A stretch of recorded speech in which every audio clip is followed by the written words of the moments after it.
Last time on the Mythic Saga. So, with this in mind, I made a decision. This season, we're going to climb as tank.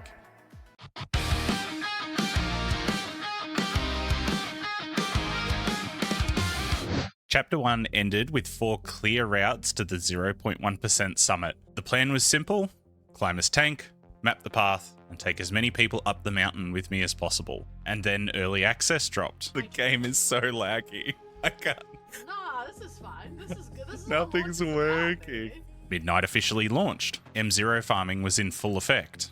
Yeah, I thought that'd be the case. Well, if you're a shorter tank at any stage, just sing out. So I'm going to end up having 4 of them to do, so. And then the Mythic Plus season started.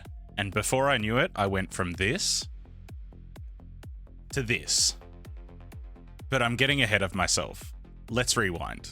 Early access, as is tradition for me, was an absolutely disgusting stretch of full-blown gaming degeneracy. I went into this with one simple goal: get all 4 tanks to max level.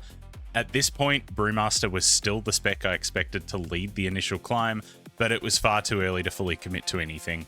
If Chapter 1 was about choosing the possible paths up the mountain, this was the part where I had to drag all of the supplies up to the base camp and keep every realistic option alive. In practice, that meant an 18-hour launch stream, followed by about 90 minutes of sleep, and then straight back to the grind again.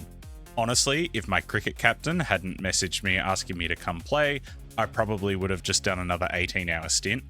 As it turns out, playing cricket while horrendously sleep deprived is not ideal, especially when you're required to bat for over an hour. By the end of early access though, the job was done. All 4 tanks were leveled, functional, and ready for the launch. While this does sound excessive, this is also just the cost of this early part of the journey. Mountaineers will stock base camp with food, rope, oxygen, and months of supplies before they ever even think about climbing the mountain. For me, base camp looks a little different.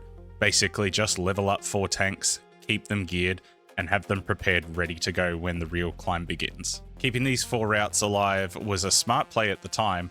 The only problem was, once the season actually begun, maintaining all 4 was never gonna stay realistic, especially with some very familiar detours waiting just around the corner. The following few weeks, on paper at least, were fairly uneventful. Mythic Dungeons at the time were sitting on a weekly lockout, so with the 4 tanks, that meant 32 dungeons every single week. This sounds like a lot when I say it out loud, but it did serve a purpose beyond just stuffing the characters full of veteran track gear. This was my first real chance to feel how each of the tanks handled in an actual dungeon setting, rather than just by looking at gameplay or tuning notes and things like that. Almost immediately, one thing was very obvious. Brewmaster was comfortably the most enjoyable tank. It was mobile, had really solid damage profile, and durability that made even really ridiculous pulls feel manageable.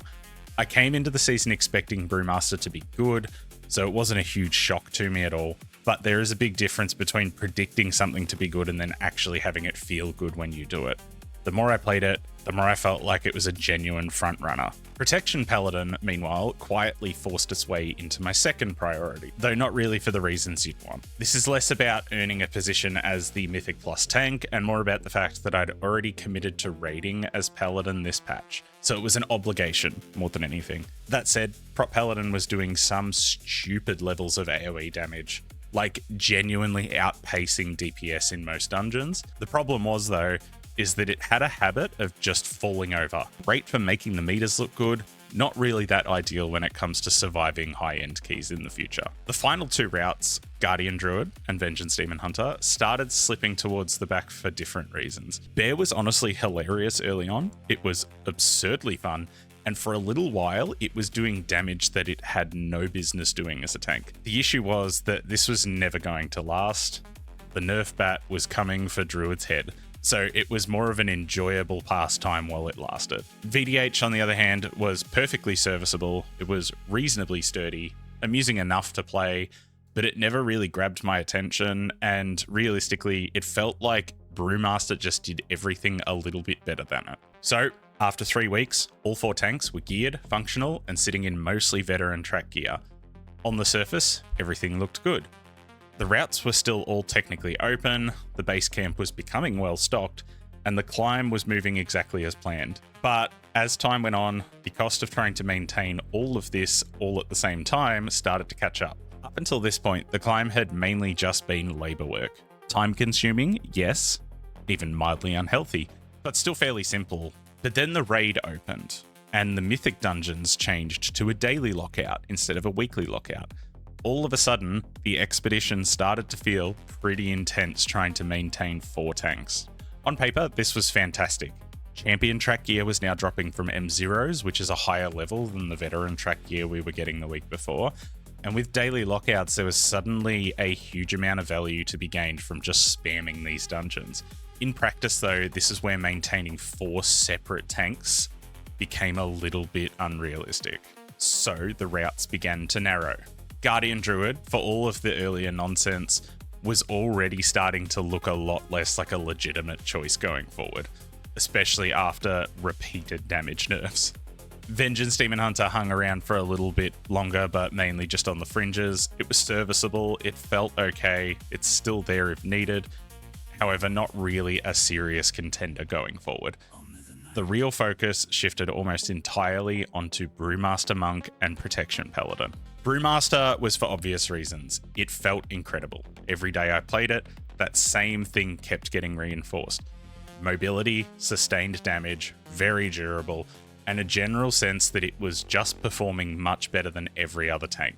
Paladin, on the other hand, was the route that I didn't really expect to maintain as much as I did. But there was a distinction between the two.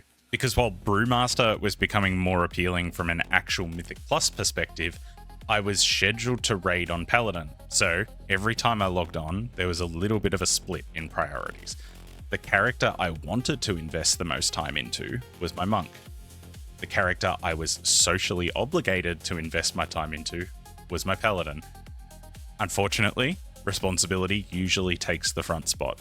During this stretch, I also spent an unreasonable amount of time pestering my raid leaders Zan and JR to let me play monk in raid instead. Repeatedly. Very persistently, actually. Their answer, for a while, was essentially no. Occasionally it was a maybe, which is basically just raid leader language for no. So, raid week then became this balancing act. I was farming champion gear, mostly on monk and paladin, with the occasional dungeon on the demon hunter, but the entire time I had this sort of underlying tension. Monk was looking more and more like the actual character that I wanted to push keys on, while paladin was the character that I had a lot more obligations tied to. The path forward wasn't necessarily a problem now, the problem was trying to juggle both of these things at the same time. And then, finally, the season actually started. This is where the whole expedition actually started moving forward. Early access was chaos, the M0 grind was fun, but it was just a slow lead up to this exact week. Day 1 of the season, I played for 16 hours straight, and most of that time was spent on monk. Every time I got a chance to play without thinking too hard about it, Brewmaster was the character that I kept logging on to. It was very smooth, very durable, and very fun to play. But while the monk was the character that I naturally drifted towards, paladin was very much in the mix still. I was raiding on it, so I needed to keep it geared, and it wasn't like the spec was irrelevant by any stretch. Prot was very fun to play. So week 1 became a little bit of a split. Wherever possible, I was playing my monk, but throughout the week, against what I wanted to do at times, I was jumping onto paladin basically when needed. Mostly because I wasn't going to inconvenience my raid team by being lazy on a commitment that I'd already made, but also partly because at this point in the season, nothing is really set in stone. Monk was leading the race at the moment in terms of enjoyment and momentum, but I'm obviously attached to my paladin for a lot of different reasons. That balancing act, though, did cost me a little bit. By the end of week 1, I was sitting just over 3.1k IO, with the title cutoff at the time hovering at 3,300. On paper, that's a bit behind. In practice, though, week 1 is always a complete shit show. Everyone is sprinting, so I wasn't really overly concerned with falling a little bit behind. There is still plenty of time left to climb, and at this point, I'm more interested in working out what I'm actually going to commit to long term rather than panicking over being a few hundred points behind. A big development coming into week 2 was that after my sustained and noble campaign of pestering, Zan finally let me bring my monk to raid. This was, naturally, a massive win in my books. I actually went surprisingly well on this too. Better than well, really. I managed to pass purple on a lot of fights, and this was after playing Windwalker for approximately 2 hours prior to raid. Before that, I'd never touched it before. Shout out to my friend Jay for actually giving me a coaching session the hour before raid, otherwise I think I would have been screwed. So, by the end of the opening week, I was starting to feel like I had a little bit more clarity about where the climb was actually going. Monk was pulling ahead in terms of the feel, the confidence, and the momentum. The Paladin was just hanging in there though, mainly due to obligations. I hadn't really locked any route in yet, but for the time being, I felt pretty confident about where I was sitting. But then I'd soon find out that a massive curveball was coming. As I was playing, I made the mistake of looking a little bit higher up the mountain. Because when you're climbing, at a certain point you stop just watching your own footsteps and start glancing up to see what everyone else is doing. And when I looked, I started noticing something that I'm not sure I really wanted to notice. Retribution Paladin was everywhere. And not just a smattering either, not just a couple of really good niche one-trick players. A lot of Ret Paladins. They looked genuinely strong, like actually strong. This was unfortunate because the entirety of the last 6 to 8 weeks of gameplay has been around narrowing down which tank I want to play. However, Ret is not just some random off-spec that I'd never touched before. This is home turf. I am extremely good at Retribution Paladin already. It's a safe main for me to play. I let this sit for a few days, but the thoughts of the Retribution Paladin started getting louder. I started to see people at the top of the leaderboards on it.